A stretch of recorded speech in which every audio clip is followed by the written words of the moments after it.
Shalom, kembali saya Priscilla menjumpai saudara di hari ini. Topik renungan hari ini, Tuhan cinta pada kita. 2 Korintus 12 ayat yang ke-9. Di situ dikatakan, tetapi jawab Tuhan kepadaku, cukuplah kasih karuniaku bagimu, sebab justru dalam kelemahanlah kuasaku menjadi sempurna. Sebab itu terlebih suka aku bermegah atas kelemahanku, supaya Hamasiah turun menaungi aku. Nah, saudaraku yang terkasih, saya bungkam 1000 bahasa saat melihat kondisi Imam, adik temanku yang dirawat di ruang ICU. Sudah 4 hari ini dia koma, tidak sadarkan diri. Ibunya bercerita, tadi pagi jari tangannya sempat bergerak, dan saat dokter memegang kakinya, Imam menunjukkan reaksi dengan menariknya. Tetapi tidak berapa lama kondisi Imam kembali kritis. Tubuh Imam dikelilingi banyak selang. Ada selang lewat mulut, ada selang lewat hidung, dan dalam waktu tertentu para medis harus menyedot cairan yang ada di dalam paru-parunya. Dan lebih menyedihkan lagi, di rumah sakit tersebut alat bantu untuk memompa paru-parunya rusak. Dan secara bergantian selama 4 hari harus ada yang memompa pernafasan secara manual. Tentulah peristiwa ini seperti mimpi buruk bagi keluarga besar Imam. Rasanya ingin bangun dari mimpi-mimpi itu tapi tidak bisa. Iman jatuh saat main bola bersama teman-temannya. Beberapa hari kemudian tulang-tulangnya mulai lunglai, kemudian panas tinggi, dan akhirnya membawa Imam masuk ke ruang ICU. Untuk bernafas saja Imam memerlukan bantuan oksigen. Kondisi yang tidak pasti seringkali membawa kita ke situasi yang tidak nyaman. Merasa betapa peliknya hidup ini. Sepertinya kita adalah orang yang paling super duper menderita di jagat raya ini. Nah, saudaraku yang terkasih, firman Tuhan katakan apa? Cukuplah kasih karuniaku bagimu. Artinya apa?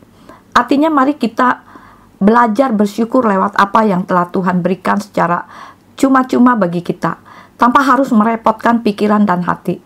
Hanya gara-gara melihat orang di sekitar kita tampak bahagia dibanding kita. Iseng-iseng saya bertanya kepada bagian administrasi di mana Imam dirawat. Suster, berapa sih harga oksigen dalam satu tabungnya? Ternyata saudaraku yang terkasih, dalam tarikan nafas seharga 80 perak per menit.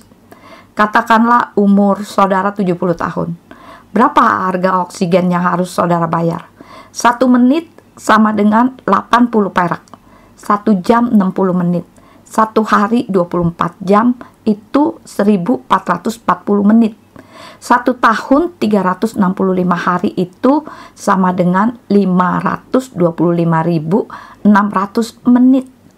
Jadi jika 1 tahun membeli oksigen, kita harus membayar 70 kali 525.600 kali 80 perak.